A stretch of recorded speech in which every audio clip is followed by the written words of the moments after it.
Hello guys, today's topic is electric field due to a charged circular arc. Last video में हमने electric field due to a continuous charge distribution पे बात करना शुरू किया था। उसका एक केस हमने सॉल्व किया था, electric field due to a charge circular ring, और इसके लिए हमारे पास रिजल्ट आ गया था E is equal to 1/4 pi epsilon naught K QR/r² plus r² की पावर 3/2। अब अगर यहाँ कहा जाए कि सेंटर पर चार्ज कितना होगा, रिंग के सेंटर पर इलेक्ट्रिक फील्ड कितनी होगी, तो R की वैल्यू 0 रख दीजिए। R 0 करेंगे फील्ड 0 हो जाएगी, यानी यूनिफॉर्मली अगर चार्ज रिंग है तो उसके सेंटर पर इलेक्ट्रिक फील्ड 0 हो जाती है। आज हम बात करेंगे electric field due to a charge circular arc. Arc मतलब एक कंप्लीट रिंग नहीं है,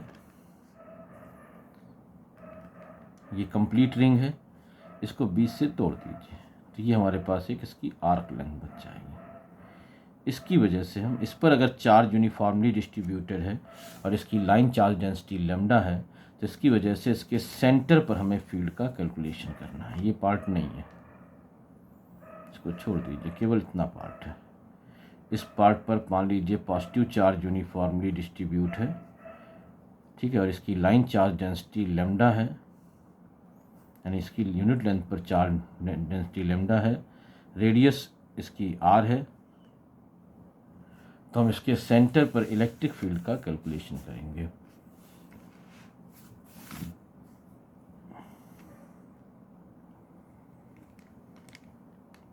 तो ये हमने एक बड़ा सा ये आर्क बना लिया, ये आर्क लेंथ ले ली हमने यहाँ पर,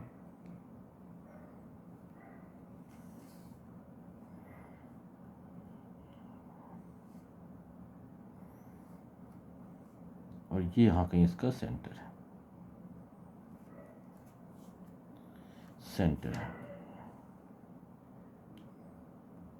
सेंटर को ends of the ring segment से ज्वाइन कर देते हैं, सेंटर O है, हमें O पर इलेक्ट्रिक फील्ड का कैलकुलेशन करना है, और ये पूरी रिंग जो है सेंटर पर एंगल फॉर्म करती है थीटा एंगल का फॉर्मेशन होता है। इस पर पॉजिटिव चार्ज यूनिफॉर्मली डिस्ट्रीब्यूट है,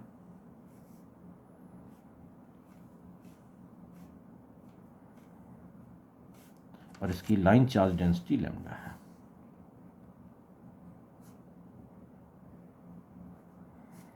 लाइन चार्ज डेंसिटी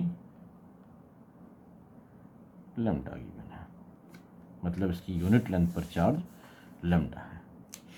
सर्कुलर ओ सेंटर है, अगर इस सर्किल को कंप्लीट करेंगे तो ये उस कंप्लीट सर्किल का सेंटर है, तो सेंटर है तो ये part radius r and this is two radius r। ये हमारे पास रेडियस r और रेडियस r मिल जाती हैं। अगर हम इस रिंग सेगमेंट को यानी इस सर्कुलर आर्क को बाइसेक्ट कर दें, इस तरह से बाइसेक्ट कर दें, एक लाइन खींच लीजिए, एक एक्सिस बना लीजिए, सपोज कीजिए एक्स एक्सिस, और इस तरह से ये वाई एक्सिस, एक फ्रेम डिसाइड कर लें एक्स और वाई एक्सिस का इस तरह से, तो ये जो एक्स एक्सिस है ये इस रिंग को यानी इस सर्कुलर आर्क को 2 सेगमेंट्स में डिवाइड कर देती है, 2 आइडेंटिकल या इक्वल पार्ट्स में डिवाइड कर देती हैं। तो ये एंगल आपको मिल जाएगा θ/2। देखिए पहले ये एंगल पूरा क्या था, थीटा था, अब ये हो जाएगा θ/2 एंड θ/2। आइडेंटिकल डिवीज़न हुआ है इसलिए θ/2 θ/2। अब हमें यहाँ पर इलेक्ट्रिक फील्ड का कैलकुलेशन करना है। सेम प्रोसेस, एक सेगमेंट डिसाइड कर लीजिए, सेगमेंट को सेंटर से ज्वाइन कर दीजिए।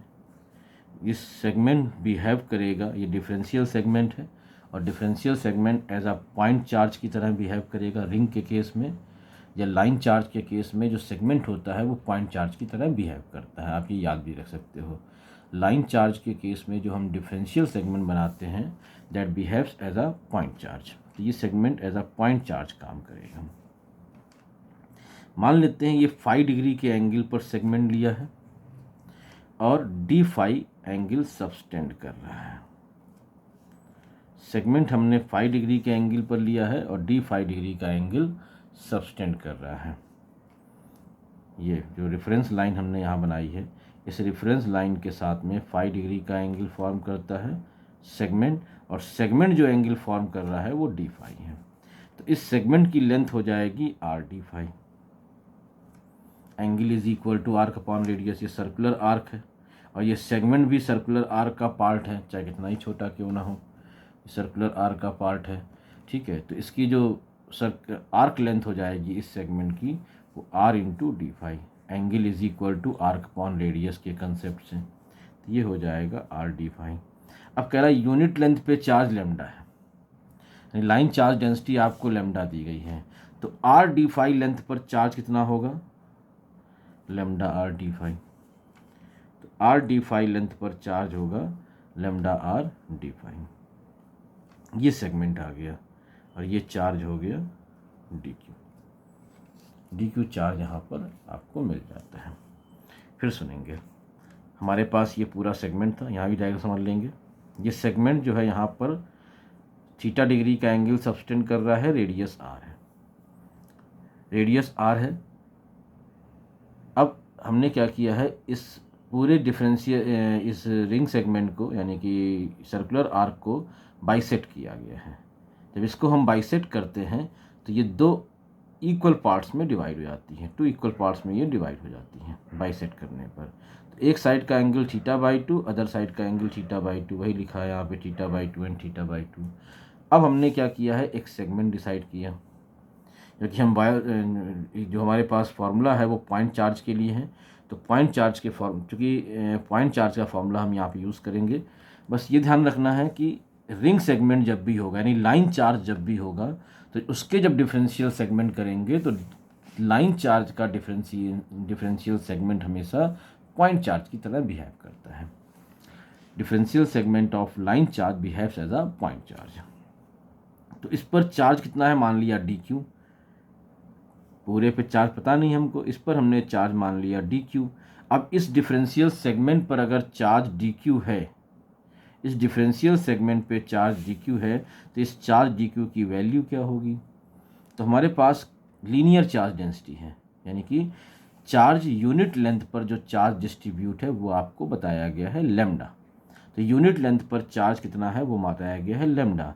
अब इस आर्क की जो हमने स्मॉल सेगमेंट डिसाइड किया है, डिफरेंशियल सेगमेंट की जो लेंथ है वो कितनी होगी, तो this differential segment is an arc of this segments of the ring.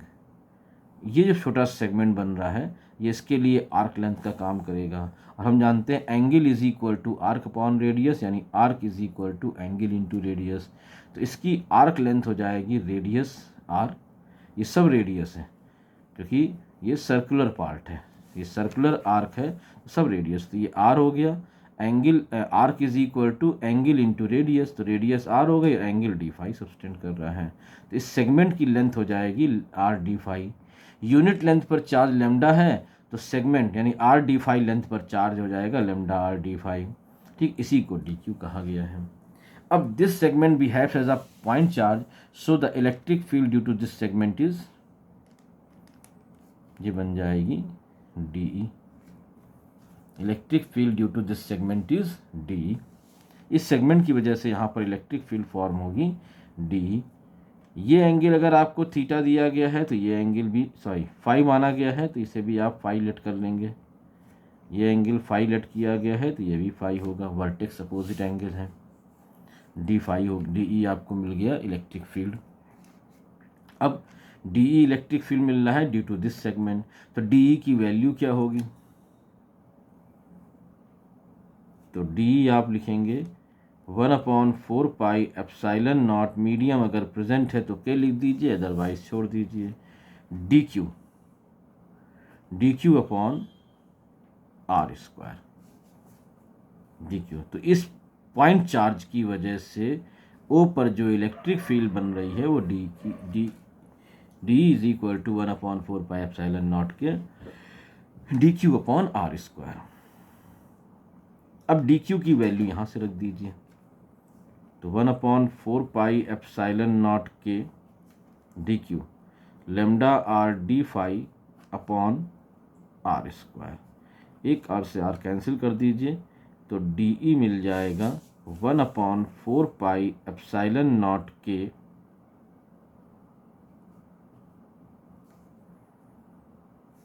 यहाँ लेमडा कर लीजिए डी फाई अपॉन आर। ये हमारे पास electric field due to a segment मिल जाती है। एक सेगमेंट की वजह से इलेक्ट्रिक फील्ड जो फॉर्म हो रही है उसकी वैल्यू मिल गई। अब फिर वही प्रॉब्लम आ गई, हम D is a vector quantity, और हमें वेक्टर क्वांटिटी को अगर इंटीग्रेट करना है तो डायरेक्शन पर पहले काम करना है। यहाँ पर जैसे जैसे आप सेगमेंट, अगर यही सेगमेंट हम यहाँ लेते तो इलेक्ट्रिक फील्ड की डायरेक्शन ऐसी होती, यही सेगमेंट अगर हम यहाँ लेते तो इलेक्ट्रिक फील्ड की डायरेक्शन ऐसे होती, यही सेगमेंट हम यहाँ लेते तो इलेक्ट्रिक फील्ड की डायरेक्शन इस तरह से होती। तो हर पॉइंट पर इलेक्ट्रिक फील्ड की डायरेक्शन चेंज हो रही है।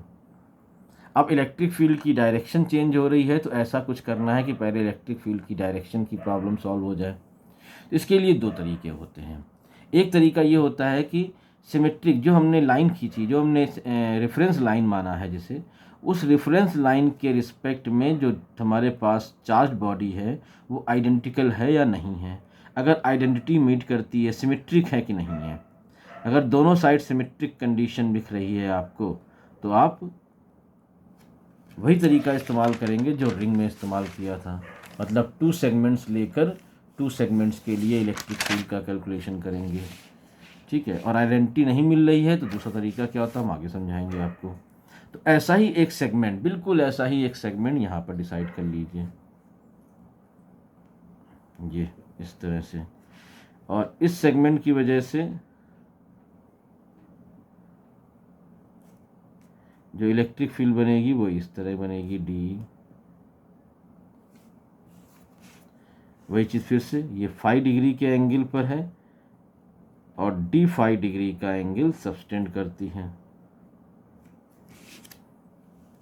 जो हमने सेगमेंट लिया है, इस सेगमेंट के दोनों एंड से यहाँ पे ज्वाइन करते हैं, तो दोनों एंड की वजह से जो एक एंगल बनेगा उसे हमने डी 5 डिफरेंशियल एंगल मान लिया है। डिफरेंशियल सेगमेंट तो डिफरेंशियल एंगल तो डिफरेंशियल इलेक्ट्रिक फील्ड। ठीक है, और ये 5 डिग्री, तो ये हमने एक सेगमेंट आइडेंटिकल लिया हुआ है 5 डिग्री के एंगल पर, जो डी 5 डिग्री का डी 5 का एंगल सब्सटेंड करता है। अब यहाँ पर इसके लिए डी क्यू कितना होगा, तो सेम लेमडा आर डी 5, सारी कंडीशन सेम है, इलेक्ट्रिक फील्ड भी सेम आ जाएगी। अगर ये एंगल फाई है तो ये भी एंगल फाई होगा, वर्टेक्स अपोजिट, फिर से देख लीजिए ये भी फाई हो गया। अब कंपोनेंट कर देंगे इसके, एक्स एक्सिस थोड़ा बड़ा कर लेते हैं, तो ये आ जाएगा डी ई कॉस फाई, इधर आ जाएगा डी ई कॉस फाई, इस डी ई का component D E cos phi, इधर आ जाएगा डी ई साइन फाई, और इधर आ जाएगा D E sine phi. Diagram बहुत कॉम्प्लिकेट हो जाते हैं, थोड़ा आप जूम करके देखेंगे तो आपको समझ में आएगा। फिर भी ना समझ में आए तो मुझे मैसेज करिएगा, फिर और बड़ा डायग्राम समझाएंगे। अब ये दोनों electric field D E sine phi D E sine phi एक दूसरे के equal and opposite, so cancel out हो जाएंगी। बची क्या, ये दो electric field D E cos phi D E cos phi, और दोनों सेम डायरेक्शन में हैं, तो नेट इलेक्ट्रिक फील्ड की डायरेक्शन क्या आ जाएगी ड्यू टू डू सेगमेंट। ये क्या था, electric field at P due to a segment due to D Q. और अब electric field due to identical segment, two identical segment की वजह से इलेक्ट्रिक फील्ड क्या हो जाएगी। तो क्या रिजल्ट आ गया है, D E dash is equal to 2DE cos phi, 2DE cos phi। तो इसे लिख सकते हैं d E dash 2 into lambda upon 4 pi epsilon naught k d phi upon r into cos phi. ये हमारे पास 2 सेगमेंट की वजह से इलेक्ट्रिक फील्ड आ गई। अब 2 सेगमेंट की वजह से जब इलेक्ट्रिक फील्ड आई है तो उसकी डायरेक्शन देखिए। जब आप 2 आइडेंटिकल सेगमेंट ले लोगे इस तरह से, यहाँ और यहाँ पर, तो इलेक्ट्रिक फील्ड जो है आपको इस तरह से away from the ring segment मिल जाती है, और दोनों सेगमेंट के लिए डायरेक्शन सेम है। ऐसे ही 2 सेगमेंट दूसरे एंगल पर लीजिए, यहाँ लीजिए और यहाँ लीजिए, दोनों तरफ से एंगल सेम होने चाहिए, तो फिर से इलेक्ट्रिक फील्ड की डायरेक्शन एक्स एक्सिस के अलॉन्ग मिल जाएगी। तो 2 आइडेंटिकल सेगमेंट यहाँ भी लेके चल रहे हैं, जिनकी वजह से इलेक्ट्रिक फील्ड की डायरेक्शन हमें अलॉन्ग दी रेफरेंस लाइन या एक्स एक्सिस के अलॉन्ग मिल जाती है हर बार। ऐसा हो रहा है, इसका मतलब डायरेक्शन की प्रॉब्लम ख़त्म हो गई। अगर आप सिंगल सेगमेंट लेते तो हर सेगमेंट के लिए डायरेक्शन चेंज होगी। 2 आइडेंटिकल सेगमेंट ले रहे हैं एट 2 फाई एंगल पर, तो क्या हो जाएगा, डायरेक्शन हर बार सेम आ जाएगी। हमें बस वेक्टर क्वांटिटी के साथ जब इंटीग्रेट किया जाता है तो यही देखना पड़ता है कि डायरेक्शन की प्रॉब्लम सॉर्ट आउट हो रही है या नहीं हो रही है। मतलब आप एक सेगमेंट से करेंगे तो डायरेक्शन में चेंजेस अगर आ रहे हैं तो 2 आइडेंटिकल सेगमेंट लीजिए, 2 आइडेंटिकल सेगमेंट लीजिए, या एक तरीका और होता है जिस पर हम आगे बात करेंगे। तो अभी हम आइडेंटिकल वाले केसेस से बात कर रहे हैं। दूसरा आइडेंटिकल सेगमेंट लेकर हम उस प्रॉब्लम को, जो डायरेक्शन में जो वेरिएशन हो रहा था उसकी प्रॉब्लम को शॉर्ट आउट कर लेते हैं, और एक पर्टिकुलर डायरेक्शन में इलेक्ट्रिक फील्ड काम कर रही है ये आपको मिल जाता है। थोड़ा अरेंज कर लेते हैं इसको। तो डी डैश 2 से 2 कैंसिल कर दें तो lambda upon 2 pi epsilon naught के r cos phi d phi. अब इलेक्ट्रिक फील्ड एट ओ, ये ओ पॉइंट था, ये ओ पॉइंट था। इलेक्ट्रिक फील्ड एट ओ यानी centre of the ring, electric field at O due to the circular arc, electric field at O due to the circular arc. Circular arc की वजह से electric field क्या हो जाएगी, तो क्या करना है, E is equal to D E dash को इंटीग्रेट करना है। कॉमन टर्म बाहर आ जाएगा, lambda upon 2 pi epsilon naught के आर, के डाइलेक्ट्रिक मीडियम का कांस्टेंट है, इसकी वैल्यू 1 भी लिख सकते हैं। आगे इसके बारे में और डिस्कशन कर देंगे, ठीक है। कॉस फाई डी फाई का इंटीग्रेशन करना पड़ेगा। अब लिमिट्स क्या लेंगे, देखिए सबसे पहले सेगमेंट कहाँ होना चाहिए था, ये बनाया, दूसरा सेगमेंट यहाँ बन जाएगा, जस्ट रेफरेंस लाइन, एव अप टू रेफरेंस लाइन और just below the reference line, एक यहाँ एक यहाँ। नेक्स्ट सेगमेंट यहाँ और उसके बगल में, फिर नेक्स्ट सेगमेंट इन दोनों के बगल में, इस तरह चलते चलते आप लास्ट तक आ जाएंगे। यानी कि फाई का वेरिएशन कहाँ से हो रहा है, यहाँ पे 0 और 0 से लेकर θ/2 तक। तो फाई का वेरिएशन जो लिमिट यहाँ लेंगे 0 to θ/2 लेकर चलेंगे, 0 to θ/2, ठीक है। D dash is equal to lambda upon 2 pi epsilon naught के r cos phi d phi. अब कंप्लीट रिंग सेगमेंट की वजह से कैलकुलेट करेंगे तो क्या करेंगे, इंटीग्रेट कर देंगे। इंटीग्रेशन में कॉमन टर्म हम बाहर कर लेते हैं और जो वेरिएबल है उसको अंदर रख के हम इंटीग्रेट करते हैं। तो कॉस फाई डी फाई का इंटीग्रेशन,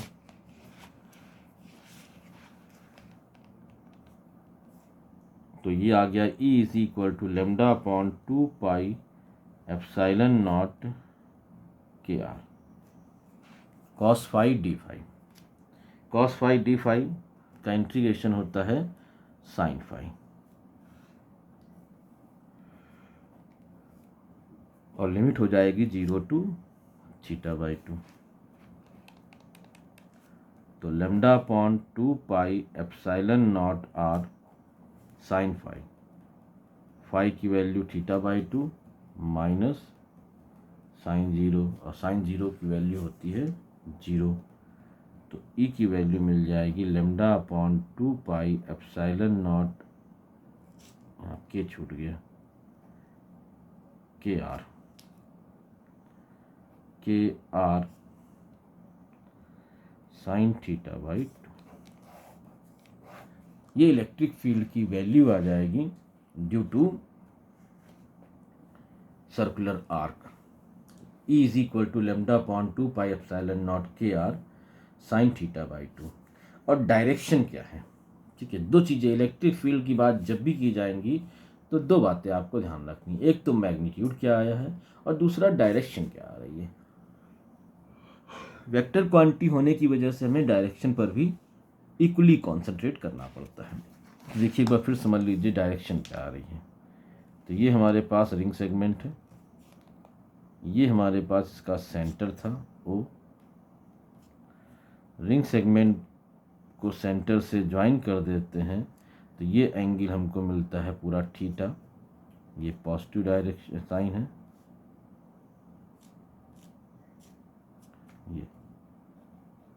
ये एंगल को हमने बाइसेक्ट किया तो ये एंगल हमको मिल गया है थीटा बाई 2। तो इस सर्कुलर आर्क को बाइसेक्ट करने वाली लाइन के अलोंग होती है इलेक्ट्रिक फील्ड ई, इस तरह से।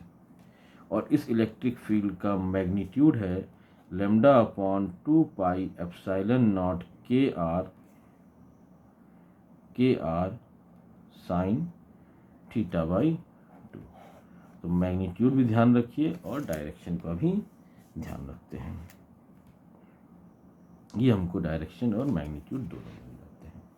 अब यहाँ कुछ केसेस बनते हैं। केस 1,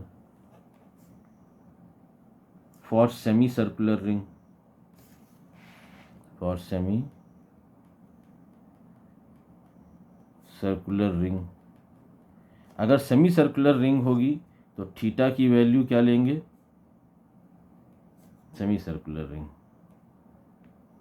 ये इस तरह से,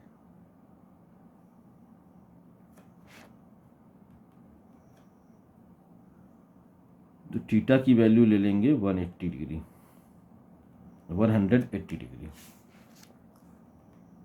180 डिग्री।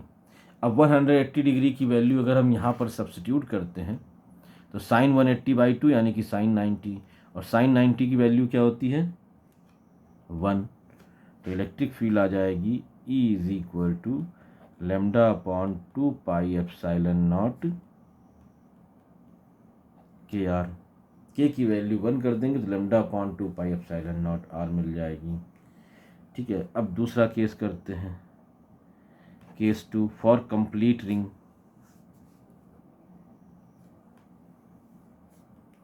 For complete ring,